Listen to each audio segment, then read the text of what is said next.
So coming into this year, I liked Nebraska. Didn't think they were ready to be a Big Ten title contender, but thought they'd be an improved team. So far, that's been the case. Indiana made them look not like the Nebraska of old, because that was, losing a one-possession game. Indiana made them look like the Nebraska of nightmares, because 56-7. 56-7. Indiana can do anything they want on offense. Curtis Rourke was under 200 yards passing, yet they had 56 points. Dylan Raiola threw 3 interceptions. 3 interceptions in this game.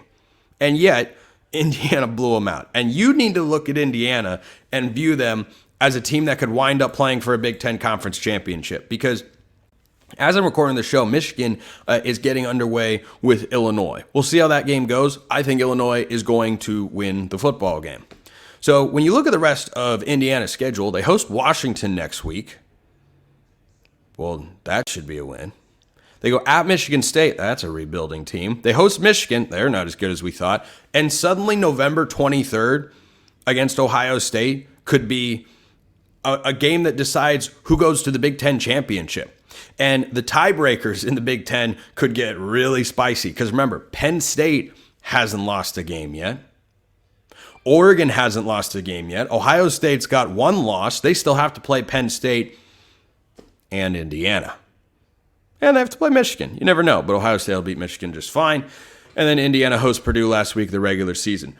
Curt Cignetti is currently in the midst of one of the greatest coaching jobs we have seen in recent memory in college football. A comparable one, I'd put Jed Fish at Arizona up there. That was pretty good.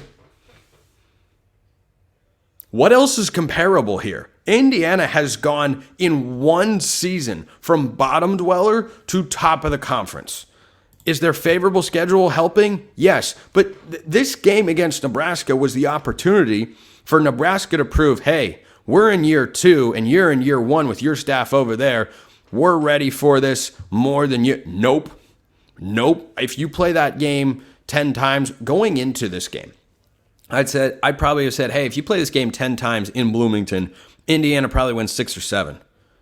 I think they win 9 at the very least, maybe even 10. 56-7. Indiana can run the ball. Indiana can play defense. Indiana can throw the ball. Curtis Rourke, how was he playing at a MAC school a year ago? I don't know. I don't have the answer to that particular question. But if you don't look at Indiana, I don't know what else they need to do. I know they haven't played a tough schedule, but listen to their point totals, folks. Nobody else has done this. Tennessee was doing this at the beginning of the year, and many anointed them as an SEC and national title contender. Fairly so. Since getting into conference play, however, playing SEC teams, Tennessee's offense hasn't been the same. We'll see how they do against Alabama. That game also starting as I'm recording the show. Indiana has gone 31-77-42 in their first Big Ten game against UCLA, who, by the way, picked up the first conference win on the road in Piscataway against Rutgers. Disappointing day for Greg Schiano and company. They fall to 4-3, but the Bruins of UCLA, 2-5. Good for Deshaun Foster. Charlotte, 52 points. Maryland, 42 points. Northwestern, 41 points on the road. Nebraska, 56 points. The offense is electric. Curt Cignetti is a guy whose record should remind you a lot of Kalen DeBoer. He's got about a 4-1 win-to-loss ratio in his coaching career. He was at Elon, he was at James Madison, now he's at Indiana. And this is a great reminder. Whenever a coaching job like this comes available, there's plenty of discussion about, well, it's not a great job. Well, it's not that. Well, it's not that. They haven't been able to do X, Y, and Z.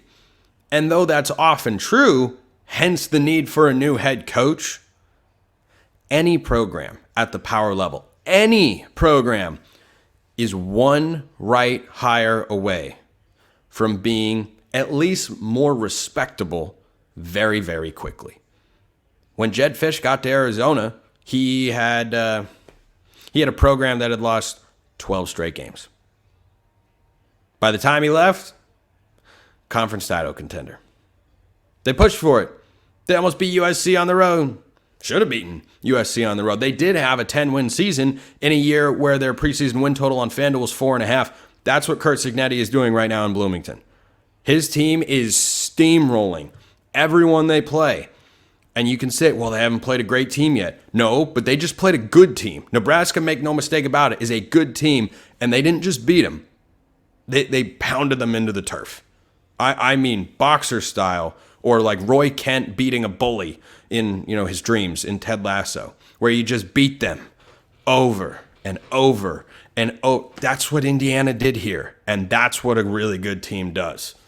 So that the rest of their schedule, it's tougher than the first half. Washington's solid. Michigan State's okay. Michigan's okay. Ohio State's really good. You got to play them on the road. And then it's Purdue, who, tough times for Ryan Walters and company. Indiana's impressive. Really, really impressive. Speaking of impressive, how about Brady Cook in Missouri? I mean, why did they come back to win that football game? Why? Well, Auburn seems dead set on just not winning close games the entire season. By the way, Army and Navy. As I record this, Navy's up 21-0 in the first quarter. Army is up, Army got the win because their offenses are explosive. Just your G5 playoff check-in, as always on the show. Missouri, Vegas is goated. They favored the Tigers by 4.5. They win 21-17. A 15-0 run by Missouri in the fourth quarter. Brady Cook goes down. You think he's not there. Drew Pine's throwing the ball. That's not very impressive. And Brady Cook shows some gusto to keep the playoff hopes alive for the Missouri Tigers. Because if you lost that one, it wasn't going to happen. Now, Missouri, playoff team, still possible. Still out there. I don't think they're that good of a football team, but they're not a bad one.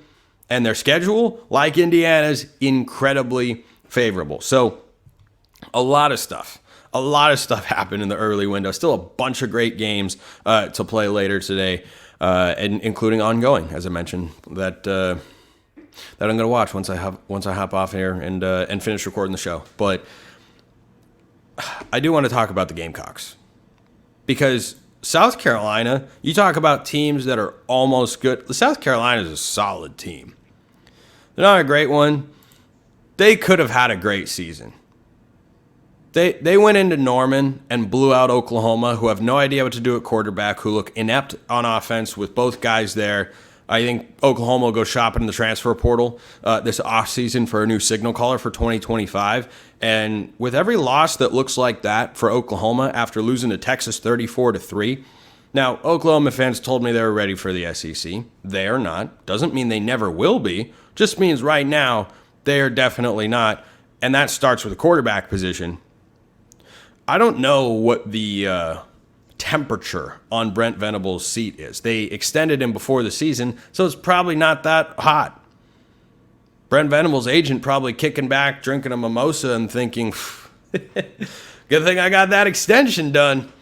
Let me read you the rest of Oklahoma's schedule this year. They go at Ole Miss. That's a loss. They host Maine. All right, they'll get a win. Congratulations with the SEC cupcake. At Missouri. I mean, they could win that game, but they have to, score touchdowns, and that's a difficult thing for the Sooners to do at the moment. Host Alabama at LSU. That's a loss and a couple of losses. So Oklahoma, who have already managed to put up 3 losses on the year, are going to lose at least 2 more. Probably not the first season Sooner fans were hoping for. But that offense, yikes. Lost their offensive coordinator, lost their quarterback, lost their offensive line. It turns out that a reset year was probably always in the cards. And I had Oklahoma, about a 7-win team this season. That's about what they look like. But I didn't think it would look this bad. I thought South Carolina would go in there, win the football game. I didn't think it would look like that.